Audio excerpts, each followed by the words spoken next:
Hey, and welcome back to our podcast. My sister is Karen. I'm Karen, and this is my sister Jennifer. Everyone, I'm Jennifer. Welcome to our podcast. This is what happens when you see someone say, I gotta go call my sister. This is just what happens during that phone call. And we, for whatever reason, thought that it was worth dropping in a podcast. I don't know. I think we have, I think we think better of ourselves than we might be, but here we are.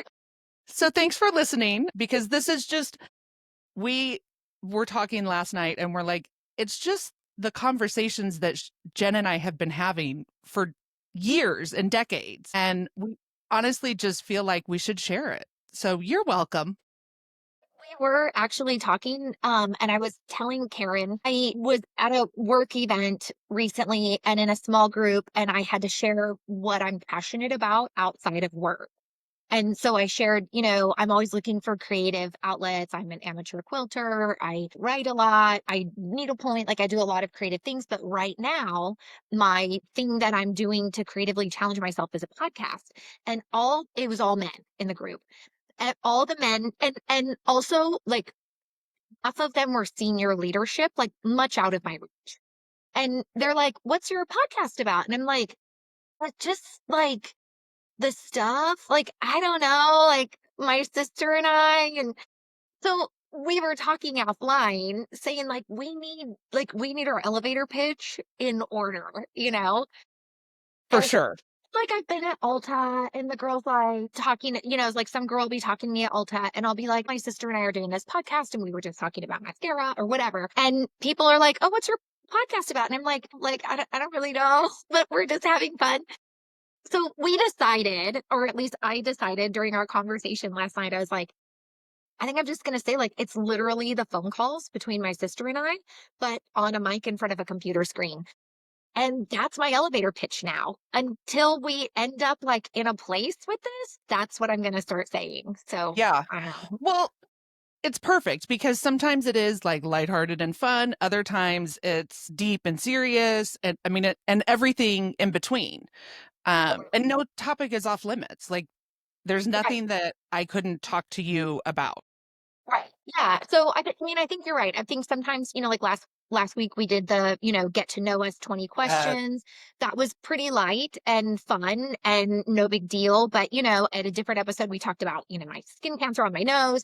So I think it just depends on what the mood is today and what we both have been up to this week, pretty much. So you never yes. know. Like tune in next week because you don't know what we'll be talking about. Yeah.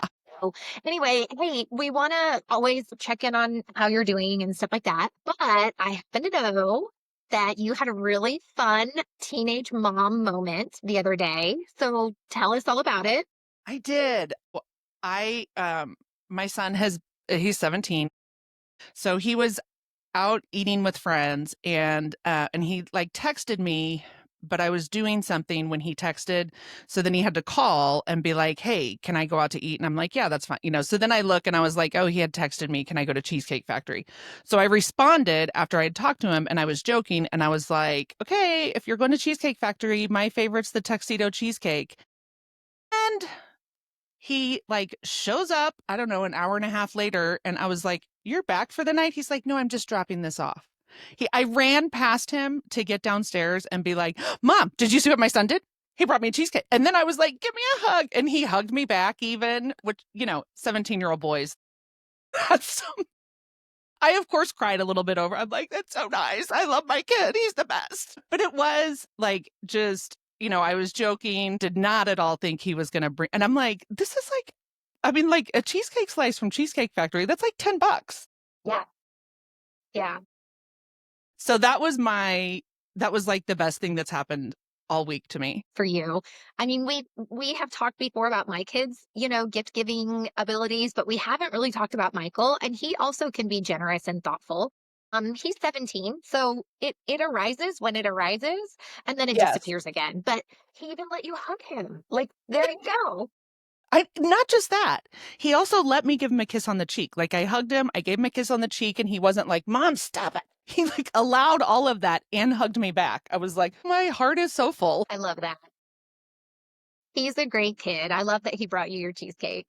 Yes. I So think, I just wanna, like, interject here and say, so we're recording this on Saturday, tomorrow is Mother's Day. It'll drop a few days after Mother's Day, but I do believe that my children are unaware that tomorrow is Mother's Day. So yeah, this should be funny because we did a whole episode about how my kids have like leveled up their gift giving. They've nailed Mother's Day for a couple of years and Father's Day, and they're not here. I specifically waited to record until after they were gone. of course. I don't think they know. And I didn't make a whole thing like when we were planning mom's Mother's Day gift, which, a couple of us are going in on together. I know you already did something, but um I like specifically did that when they weren't here. I was like, let me just see if they know. The good news is my kids are old enough, they both have like a little money. So if they forget and like halfway through the day tomorrow, I'm like, did anyone remember like the hero of your whole fucking life? Yeah, It's my day. I get one day a year. Well, I get two because dad too, but that's because I had to like do both jobs. right. So I should get 2 days a year.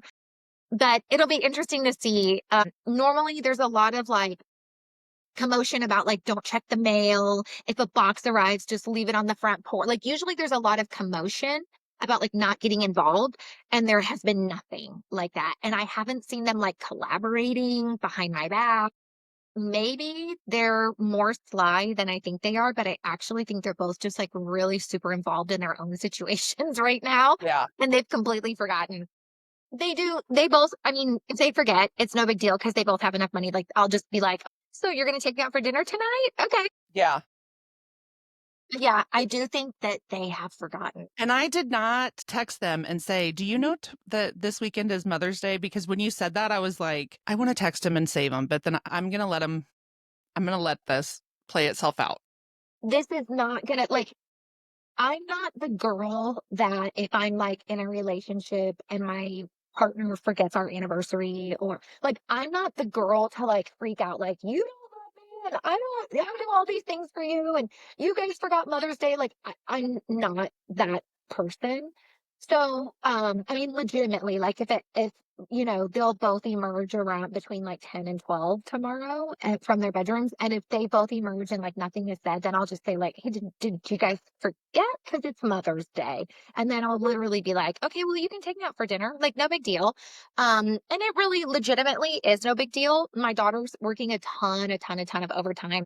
My son, to be honest, like I mean, he's 19, he's working regular hours at his job, but he has like had some things like he's trying to like figure out his college thing. He had his Yeah. retainer break. Like he's had a couple and I'm like, retainer broke, like I'll pay for it, but you need to make the appointment. You need to get yourself over there. You need to make the phone call, find out how much it costs. Is it covered by insurance? Like all of those things. So that's a lot for him to do in a week. So like if they forget, I'm not Yeah. like you'd have had to message them like, I would have had to message Michael if he Yes. was forgetting or if he hadn't just done the cheesecake thing, but it's fine. By the way, since we're talking about it, let's talk about your Mother's Day plans because these are great. So, because I was like, when you said that about your kids, I was like, I bet you Michael's going to be like on Sunday, well, I just gave you that cheesecake. Like, I was like, I hear this, you know. So I said, hey, Me do you too. know Sunday's Mother's Day? Are you working? And he was like, no, I'm off. I said, should we do something? And he said, like what? And I was like thinking, because it is a little bit of a challenge to do something just he and I. And so the plans that because this is kind of our jam, I was like, well, let's order fast food on DoorDash and watch a movie because that's kind of what we do. And because I'm in like between jobs and stuff right now, like I'm trying to save money and I'm like, I am so excited to have Jack in the Box. Maybe more than the Cheesecake Factory food. Opposite. Like, the very thought of having to eat Jack in the Box is making my stomach turn right now. I'm literally like, I think the health inspectors usually turn Jack, like, shut Jack in the Box. Not a safe place to eat. And I mean, sorry, Jack in the Box, if maybe I'm misinformed. I don't know. I don't eat there. No, it is one of those places that I mean, it wouldn't be like rare if people were standing outside, like, do you feel okay as you're leaving? Yeah. Told me last night that this was your plan. I was like, oh, that sounds great for you. And you were like, I am so excited. Okay, so tell us about the mascara that you have on today. Let's get into that. She's like, get back on track. Yeah. Stop making fun of me. I know it's So, I'm gonna get really hungry is what's gonna happen. That's not till tomorrow. so I wanted to do a less expensive mascara because I don't want it to always be $25 and $30 mascaras. Those aren't for everyone. And also like a lot of the like drugstore formulas are super fantastic. So I went back to, I had referred to a while in an episode a while back that the guy at, an expensive Nordstrom counter had been like, go to Target and get Milani tubing mascara. So I used it all week. I went back to it. I'm going to preface the whole story by saying when I used it, when I was like rehabbing my eyelashes from the lash extensions for years, it was really, really good. And I loved it at that time. Now that my lashes are more like normal length, I actually didn't care for the formula this time.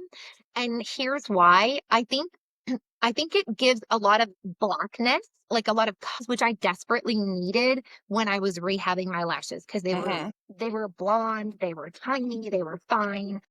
And so it gives good color. It doesn't help with length. It doesn't help with volume. It actually doesn't even fan them out, which we've talked before. That's kind of my goal. Is like long, like fanned out lashes. And it's very wet. It does remove as easily as I recall. It is super easy to remove, and I love that about it. This is what it looks like. So it's Milani, and then it's called highly rated lash extensions tubing mascara. It's like $12.99, so it's a really good price point. Um, Today, like I've worn it all week, and several days I was like so disappointed with the way my lashes looked because it just gave color. But it even I curl my lashes with just like a regular lash curler before I put mascara on, and it didn't even like the curl didn't even stay when I because it's just a very wet formula, which might be normal for a tubing mascara, but I really didn't care for it this week. So the last 2 days, I put a coat because I wanted to stay true to like the week long Yeah. trial because I was like, maybe it's going to get better. So the last 2 days, I put a coat of this on. And then I took the Lash Clash YSL mascara that I liked so much last week and did one coat of that over it. I still don't love the way my lashes look today. They're definitely not even. Like this eye is a little not like there's not a lot of length. This eye has a little bit more length. I haven't been terribly happy with it, but I will go back to when I had zero lashes. This gave good color and made it look like there was something on my eyelids. If you're looking for a really just like a natural look with just some darkness or blackness, this is probably your formula. So I'm disappointed. I really like I don't want to shade Milani like that. I think they have a great line of makeup. I use a Oh, lot of their other products, but it this wasn't the mascara for me this week. So, yeah. So yeah. I was thinking about this as I was doing my makeup to record. And we've talked about this before. Like there's been times when I'm like, "Oh, look at this lip look." And you're like, "Oh, it's cute. How'd you do it?" And I'm like, "Well, I started with the," and you're like, "Okay, it's all right. We're done. It's way too many steps." So I do for my eyelashes, I put on a primer. And then I do the Smashbox, and I do 2 coats of that, but then instead of doing or sometimes 1, but then I take the Too Faced Better Than Sex, and that's the one that I, like, take to the edges to really, like I'm like, "My thing is, like, way complicated." Like, I'm using 3 different wands on my eyes, so I do that in my regular life as well sometimes. I didn't want to do it for this exercise because I want to like give a fair, not that I'm like some makeup aficionado. To be honest, like I kind of apply my makeup pretty similarly every day. I'm not really that great at application and I'm not that adventurous either, but I do that in my regular life. But for the sake of like this kind of like reviewing, I didn't want to blend like when I didn't want to blend products. And that's why I was a little hesitant to even like put the clash on over the Milani today. But I was just like, I just am really like not happy with the way the Milani looks by itself. And I didn't want to get on camera feeling like I right. had no lashes. So that's the only reason. But I agree with you. There are times that I use like a I actually usually am a lash primer girl, but I haven't been wearing one again for the just for the sake of this like review process. When I did use the Milani mascara in the past, when I was so happy with it, when my lashes were so tiny, I used a L'Oreal lash primer. It's like a $10 lash primer. I don't even remember what it's called, but it's, it's just in a white Yeah. case. And it was like L'Oreal and Milani were right next to each other at Target, and I picked one up and then I picked the other. Maybe that made the mascara better at that time. I don't know, but again, like I didn't want to like combo products and stuff like that. So Yeah. yeah. If we're trying to review, no, I totally get that. Yeah, you do some complicated things with your makeup. By the way, let's talk about your lipstick for a minute. Let's Yes. just tell everyone what you told me before you came on camera. I think this is a nude. This is like a no lipstick, but lipstick look. I can't believe Karen you don't thinks agree with she's wearing a nude lipstick. this is like And I love this for you, but to me that is not a nude. it's actually a YSL. It's a really I love the formula and stuff, Is it that but hyaluronic acid one? maybe the taller one. I don't know. Mm-mm. There. Um, Anyway. but Okay, yeah, I so put it on and I was like, yeah, this is like a nude or like this is what people mean when they say no makeup look. But I don't know. me, that's not a nude lipstick. And I don't think that you even know how to apply a no makeup look. That's not a nude to me, but I actually love it. I think it's a beautiful color on you. I will admit, I had done my makeup earlier and I was putting on my lipstick and I put on a different lipstick with line, like I did the whole well, I got my Botox again. So my eyebrows are even. It's been a week ago today. So everything is like settled back in again. And I did do the little lip flip. So I have a little bit more space to put some lipstick, which I love. And so I put on like maybe it's for me a daring lipstick. And I came and I looked at like I turned on the camera and everything and I looked at what I looked like and I was like, I need to stop being adventurous with my lipstick on recording days. Like, why is that the day that I'm like, let me try this lipstick that I've never used before and is so outside of my comfort zone? Why do I do that? Yeah, this is like my like interview lip. This is my grown up lipstick. I think it's beautiful. I think if you showed up for an interview with that lipstick on, I think it's a beautiful lipstick. I don't think it's a nude, but I do think it's a beautiful color. Like it does look like your color lips, but darker and prettier. And it's really pretty with your face. So I do love it, but I don't think it's a nude. I mean, potato, potato. Like, okay, so let me tell you, I want to tell you this story about something that happened at work. So this is a little more serious. So I have a work friend who actually found out a week or two ago that she has cancer. And they happened to call her around the day or two that she got the diagnosis. So I knew early on that she had it. She sends like to our team, because there's a team of like 10 of us together. She sends a group chat or group text to the team chat and goes, "Hey, I'm really sorry to tell everybody like this, but I have cancer, blah, blah, blah." And of course, the group chat, everybody's like, "Oh my God, like, I'm so sorry. Is there anything I can do? I hope you're feeling well. I'm praying for you." Like people said all the right things in the group chat.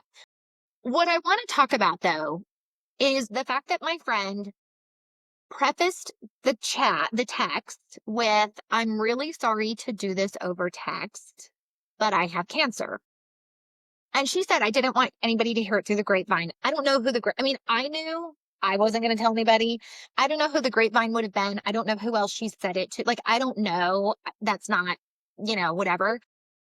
But I just like, it occurred to me, and I've thought this before, and we've kind of talked about this before. Like, I'm sorry for my friend that she had to preface her, like, I don't want to call it an announcement because generally speaking, we think of an announcement as like, I'm having a baby, my kid is graduating high school, I bought a house. Like, those are announcements. Like, we think of announcements as positive things, and I love that for us. I feel bad that she felt like she needed to apologize for not telling people in a more like personalized way. I'm not sure what she was apologizing for, like the group announcement, not telling people in a more personalized way, not telling people individually one on one. Like, I'm not sure what the apology was for, but I feel like not having gone through that. I mean, my little basal cell cancer on my nose. It was not a cancer. Like, that's not the same thing. So, not having gone through that, like, I don't know what it feels like, but I've gone through other like shit in my life. I think I feel like it should be about the person who has this happening to them and what they're capable of in that moment. Like, maybe she was only capable of sending a text. Like, maybe she's not able to talk about it verbally right now. Or maybe, I mean, when I've talked to her, she's been pretty good, but that doesn't mean that she is all the time. That just meant that she was when I talked to her. And I think there's this whole thing in our society, like, we tailor the message for the person that we're giving it to. And it doesn't seem fair because if you're the one who's going through a trauma or a difficult time or Yeah. whatever, why should I have to tailor my message for you?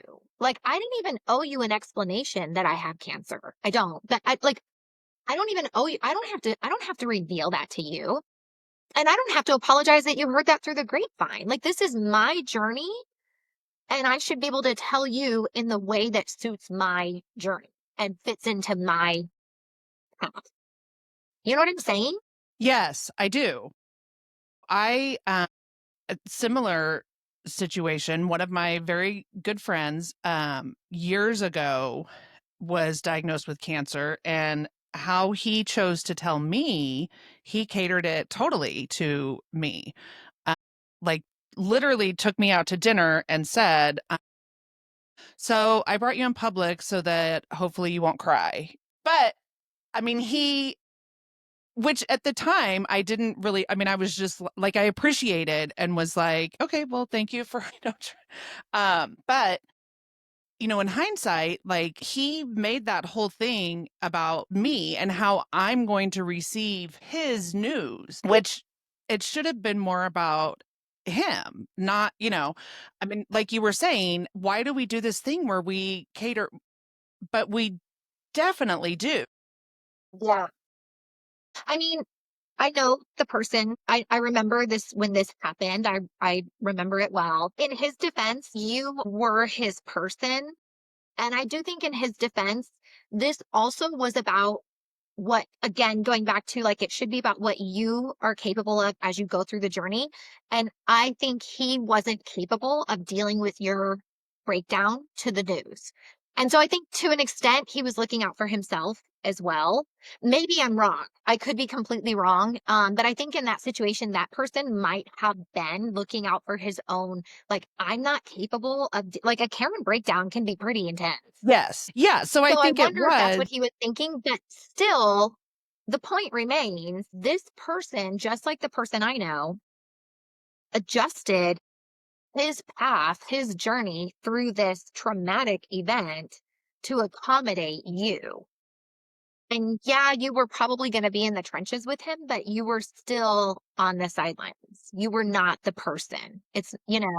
Right. Yeah. And I mean, in his defense as well, Karen braked it. Like, if we had not been in public and I would have just started bawling and whatever, then it totally would have been about me. That's a really good point. I didn't think about it like that, but you're right. By taking you out in public, it didn't become all about Karen. It was still about the About it. situation, the process, and the person that was suffering. Yeah. Yeah, yeah, that's a good point. You make a good point about that.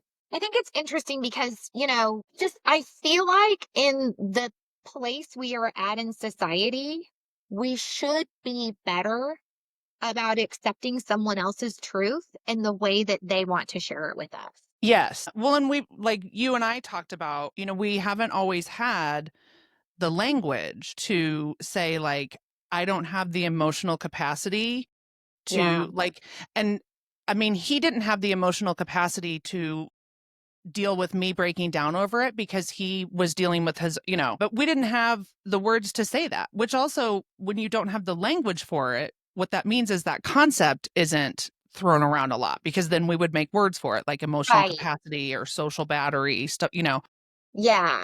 And we haven't always had that. And then now we do have it, but it's also kind of a double-edged sword because we're so worried about not hurting the feelings of the person receiving the message that we're not concerned about the actual message and its impact as much. Yeah. Yeah.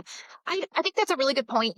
Your point about like we didn't have words like emotional capacity or like personal trauma. Like we didn't those are new words to our language. Like we those were not societal words. Even 5 years ago, those were not societal words.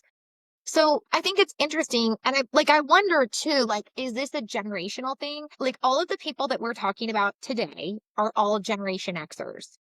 Are the millennials, or even more importantly, like our children who are like, what are they, Gen Z? Are they going to be better at this? Because they've watched us Gen Xers like kind of like not do great at this. Like they've watched us get our feelings hurt because somebody didn't tell me their news in a way that I wanted it delivered. I wonder if this is because at first I wondered if it was if it was a gender thing. And then you were like, my friend so and so. I go, oh yeah, and that was a male. But I do have to wonder if this is something that, again, like we just introduced words like emotional bandwidth, or, like we just introduced those kinds of words in the last few years. So maybe the younger generations who are much more like those words are more normal for them. And as they get to be our age, those words are literally like ingrained in them. So maybe they'll be better at this and they won't be expecting the person to tailor the message. I don't know. I think it's really interesting. And you had an interesting conversation with our other sister because we've been talking about this all week. That's why Yes. we're talking about it today. But you had a really interesting conversation with Megan, with our other sister, about this.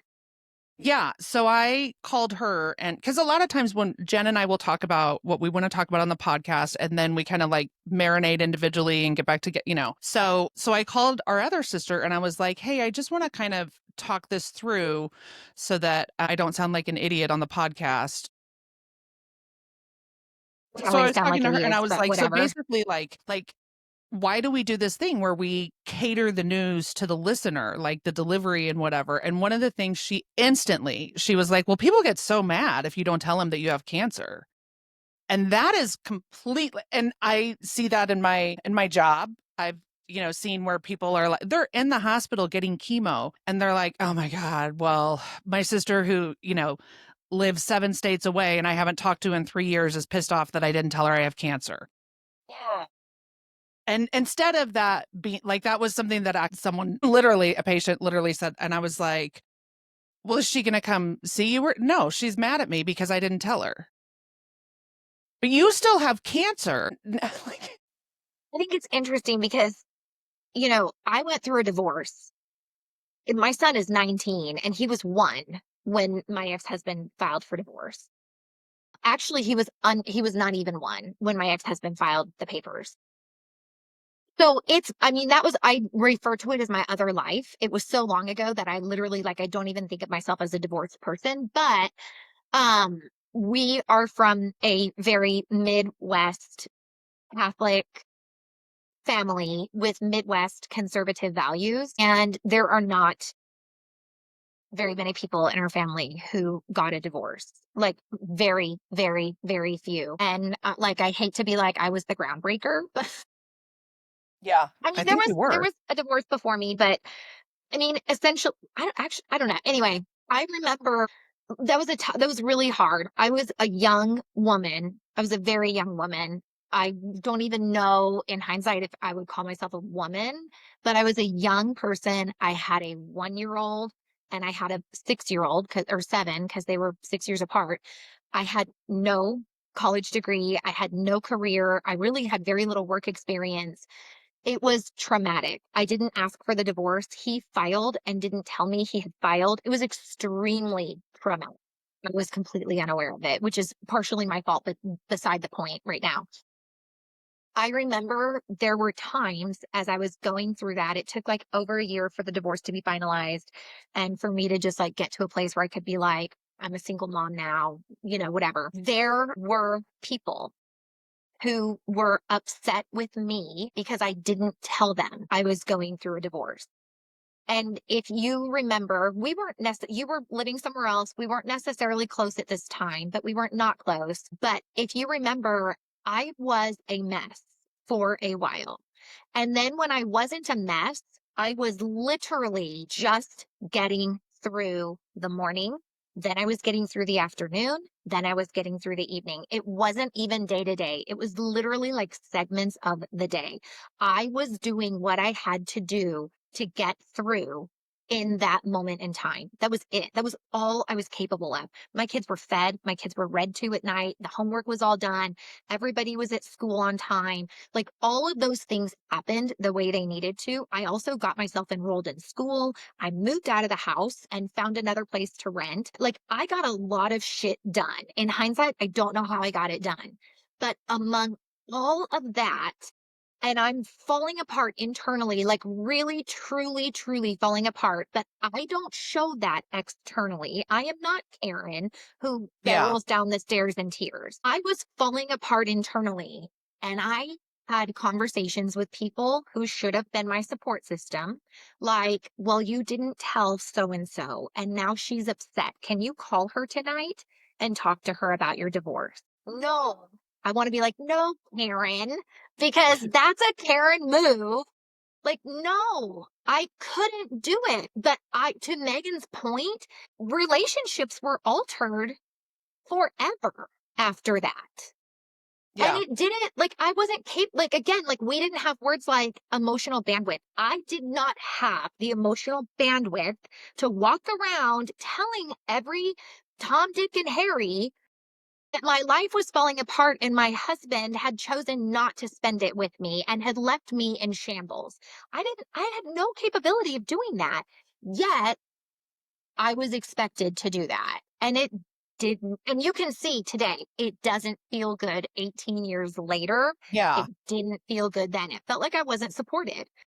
And that's where I feel like, so maybe like the message from my friend at work might have been a little triggering because of my past trauma. Because again, words we use now, like past trauma, Yeah. maybe it triggered my past trauma. And I just felt like that's not delivering the news to me should not be your priority. Your priority should be your health journey, your immediate family. Like she has kids and a husband, your immediate family. Oh, you're going to get your bills paid because you're going to have to take time off of work. Hopefully, you have disability, short term disability, whatever. Like, those should be your worries. And then my job is just to be like, what do you need? Do you need me to call you and complain about what's going normally in my life? Do you need me to call you and let you, like, what do you need from me? But I'm sorry that I'm telling you this via text shouldn't be her concern. Yeah. Well, and that's so one of the things that, and I'm usually like the big sap, but I was kind of like, one of the things I said is I'm like, so then are all feelings valid? Like, You did just say because that. we feel them, does that, I mean, and the example I used, because sometimes there are things that your feelings get hurt about. And I was like, so, like, if Quick Trip is out of the roller food that I want and they don't have the egg rolls today, yes, I'm upset about it, but I can get right past that. So, like, like, is that feeling valid? That I'm upset about something so stupid? And it is valid, but sometimes, like, we just have to put it in perspective and be like, okay, and we're able to do that when it's, Quick Trip stuff or whatever. But we aren't able to do it when, like someone could have gone to her privately later and been like, I understand you have cancer, but my feelings are really hurt that you didn't tell me this privately, or. That person is a dick. I'm just Yes. gonna say, like, you know what? If your feelings are hurt, call another coworker on the team and be like, man, like we all talk to each other all the time, like my job requires a lot of like drive time. And so we're all on the phone with each other. Like, call another coworker and be like, man, I can't believe she just told us all in a text because I'm gonna call you out for it. I'm gonna be like, what do you think she owes you? We're coworkers. I mean, yes, we're friends. Yes, we have our, like, actually, this person is actually really important to me. And if I'm totally honest, she is far more important to me than a coworker. If I left this job tomorrow, I would still want to be friends with her. And like, she's far more important to me than that. But most of us, it's a coworker relationship. Like most of us, we leave those jobs and then we're not friends with those people anymore. Like, I think you're right. I think you're right about like the feeling is valid, but do you have to say it out loud for it to be valid? Yes, it's valid that your feelings are hurt that Quick Trip didn't have an egg roll or whatever it is. By the way, I have never eaten Quick Trip. My God, it is so good. This is why last week when we talked, when I asked you what's the difference between us, you went to the physical differences, and I was like, really? Really? Yeah. I go to Quick Trip all the time. I use their bathrooms when I'm on the road because they're usually clean. And I also stop in to get like water, gas. I've never eaten food out of the Quick Trip kitchen. It actually does look good and it smells good. And I know like they've leveled that up, but Wait, you haven't yeah, even done like the pizza or the breakfast sandwiches? Oh my goodness. honestly, I don't like to eat on the road just because I don't like that food. It's not like, oh, I want to be healthier than that. Like, trust me, I eat some junk food too. But that's I don't know. I don't eat a lot when I'm driving, so I might eat like a sleeve of peanuts or like an apple in the car, or a protein bar. But I usually just like I try to eat meals at a place where I stop and eat them, if that makes sense. Yes, that does make sense. But they do, at least here in Kansas City, a lot of them now have some lovely patio tables. I would recommend a Quick Trip feast. This is what we mean when we say sometimes it's light, sometimes it's like. Then a recommendation. I'm gonna be on the road next week for a couple of days. Send me the recommendation, and I'm gonna stop because you're right. They do have patio tables at Quick Trips in Arizona also.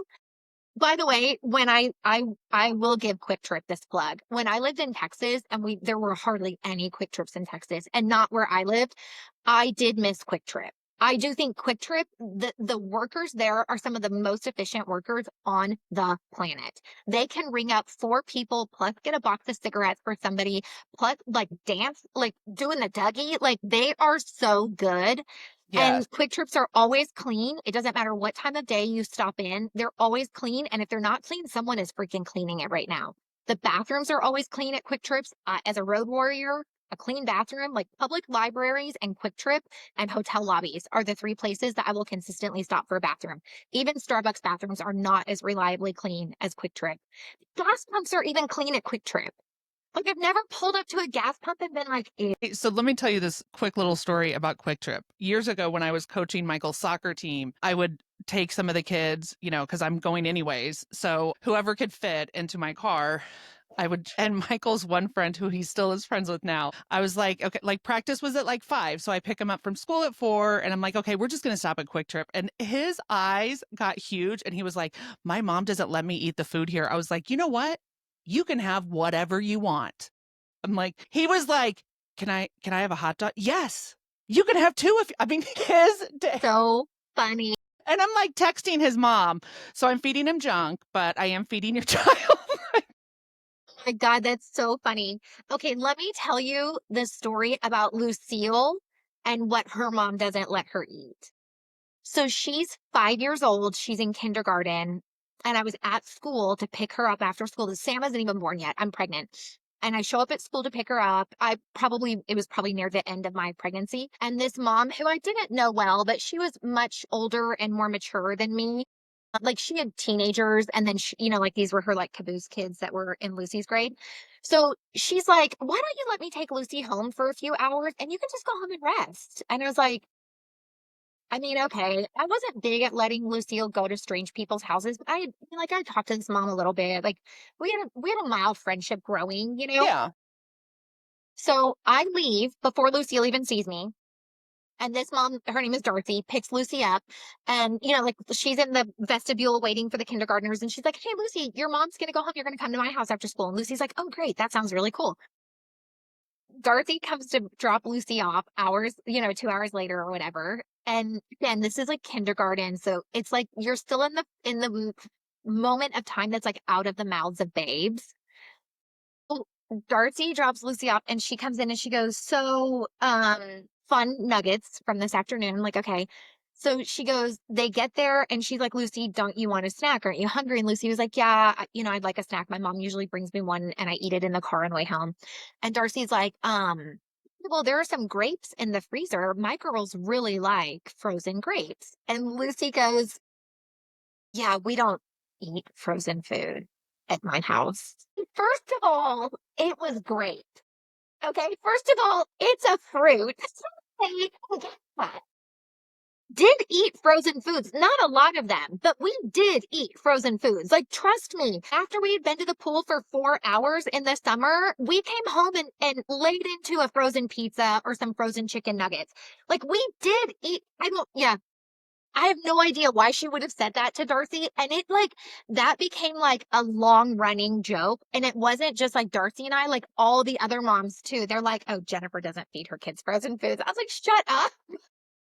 That kid was so honest. I remember she wasn't allowed to watch like a bunch of the Disney movies when she was like 3 and 4. And Okay, can I just interject really quickly and say, I didn't know I was a feminist at that time in my life, but my feminist urges, the reason I didn't let her watch those movies is because I didn't want her to grow up thinking that Prince Charming was going to give her a kiss on the cheek and she was going to marry him 5 minutes after she met him and live happily ever after. No, ma'am, that is not the way the world works. And also, we should not all have to look like Princess Jasmine and Cinderella.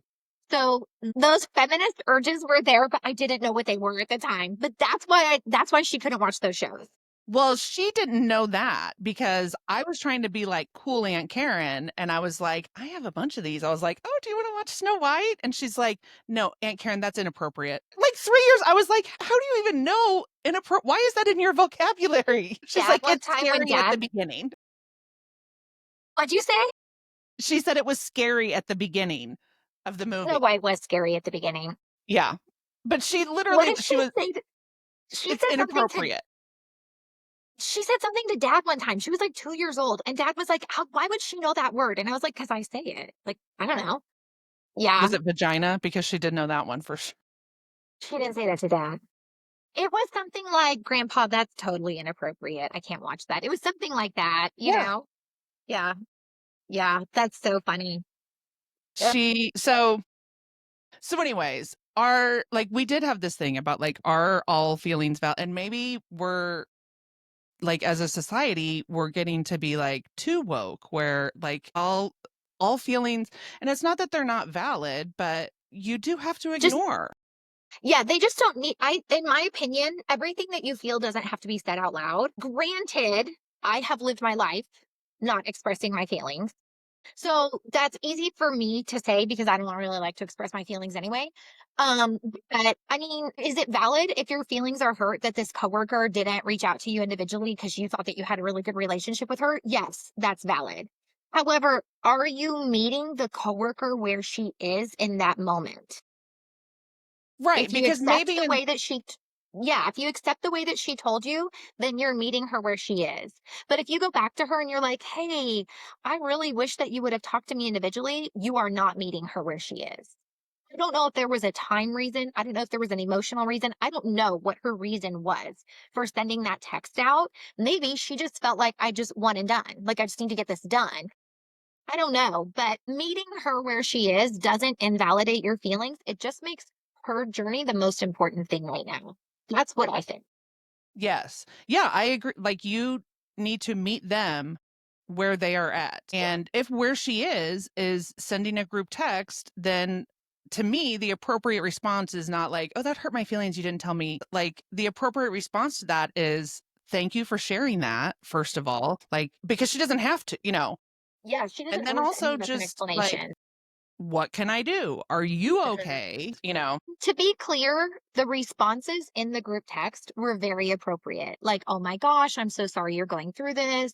What do you need? Are you doing okay? How are you feeling? I'm praying for you. I hope everything goes well. The responses from everyone else were all appropriate responses. And I did talk to at least one person on our team. And I was like, hey, did you talk to so and so? Because I knew that he was friends with her, that he was tight with her. And he was like, I did. I called her the day after she told us all.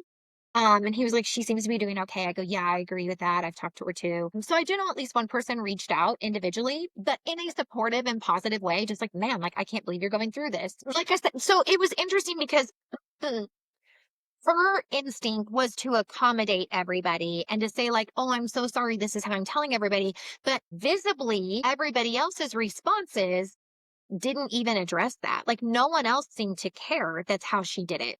So maybe this is on her because of her perceived concern about the Or reaction or previous whatever. things, maybe she had something, something else that she told people in a group text and people were like, I can't, I mean, maybe it is some kind of previous trauma or just a previous Exactly. experience even. Or maybe she's just like a first daughter from Generation X and she's never looking out for herself.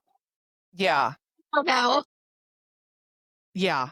Cause I mean, I feel like now we just walk around trying to not hurt everyone's feelings.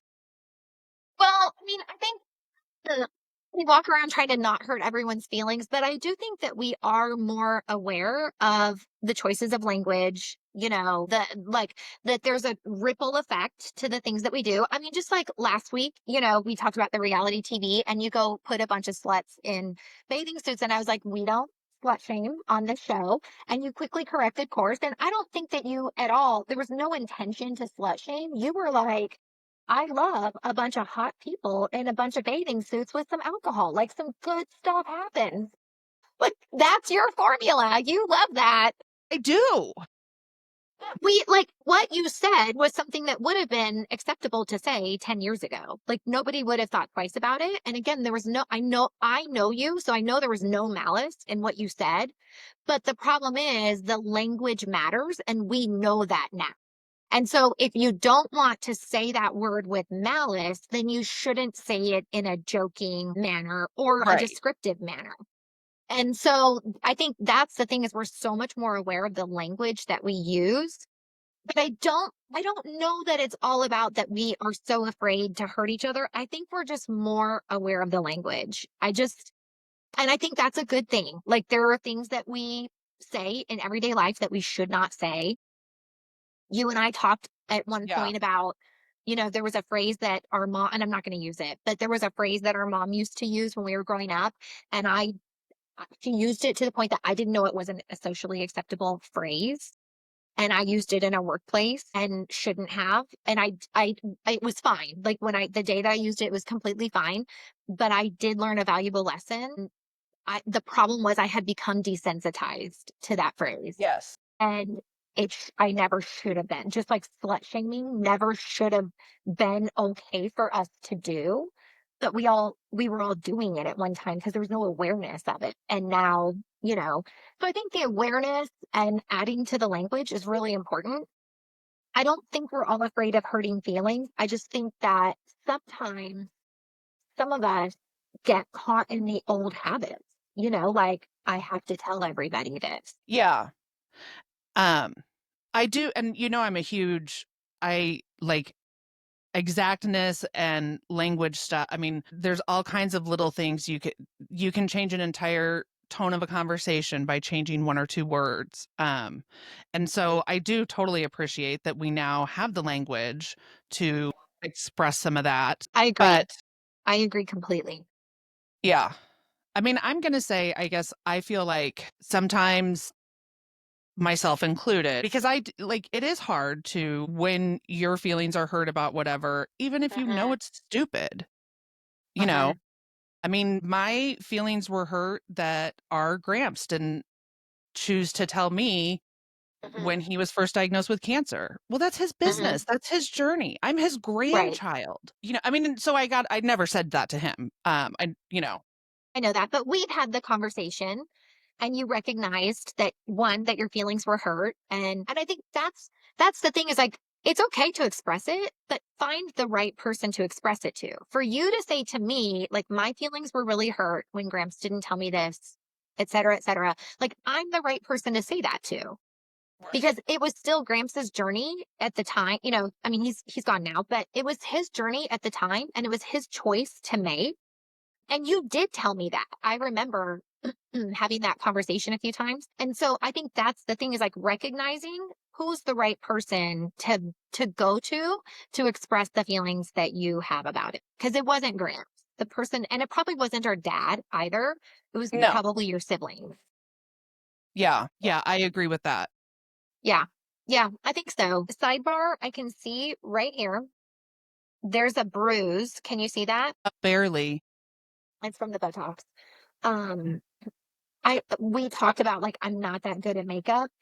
I don't like I've tried like and I bought an orange, like a peachy orange corrector and it just like by the time that I put other stuff over it, it's gone. So I was just like, I'm not even gonna bother trying. I thought it was faded already enough that you wouldn't be able to see it. That's the last one that you can see. I don't even always have bruising. Sometimes it doesn't happen at all. But that one was kind of a good one. I mean, it's barely there. Like But on and when you first were no more like right crow's here, I feet. was looking at my own. I'm like, what is my shit smudged? It's not bad at all. No, look, I mean my forehead is smooth. I don't have any 11s, no more crow's feet. Got a little Yeah. bit more space for some lipstick here that I didn't have before. Like, I don't, I'll take a bruise for a couple of days. Yeah. Anyway, all right. Well, do you have anything else? No, I was just gonna like let us know your thoughts on this, guys. Like, do you think that we are catering too much to I mean, should we be doing that? Like, how do we find this like sweet spot in between having all these feelings but not having to express every single one to every single person? Yeah.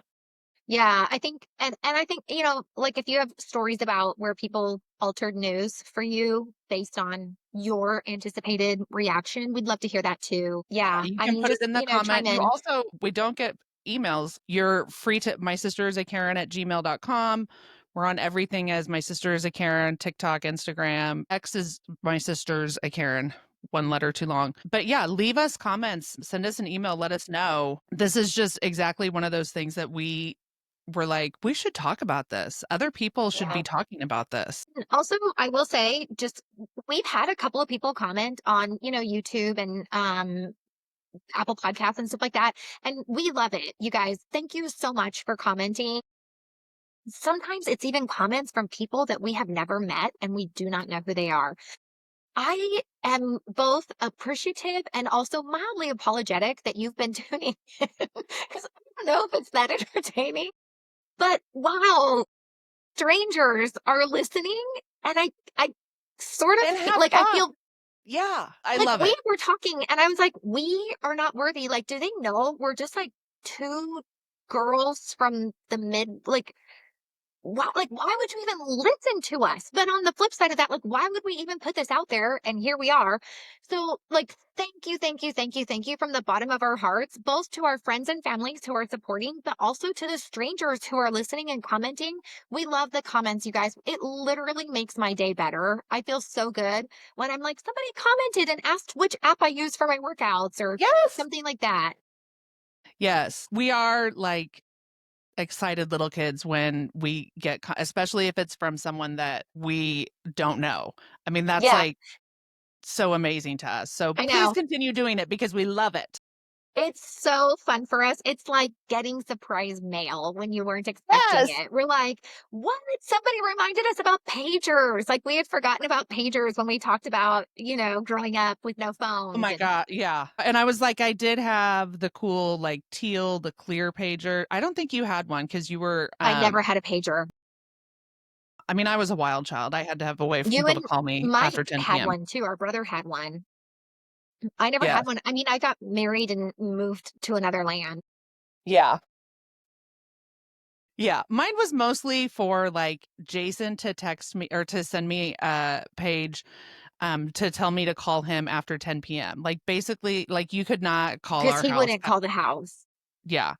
No. Like that was a big no-no. Yeah. So that was pretty much why I got a pager at like 17 or 18. That's so funny. Yeah. Yeah. Yeah, so I mean, we love it. You guys, we're having so much fun. And I am really, truly honored and humbled that people are listening. Like halfway, at least somebody listened, like at least halfway through the thing because they commented about the The workout. app. Yeah. I know, I'm truly humbled and truly honored. Like, I don't know. I don't know what we thought we were doing, but it's Yeah, fun. we this has been like really a fun passion project for both of us, honestly. Totally. Yeah. Yeah. Um so tune in next week. We don't know what we're talking about, but you No. know, it'll be entertaining. Yeah. All right. See you guys next week. See ya. Bye, Jen. Love you. Love you too. Bye.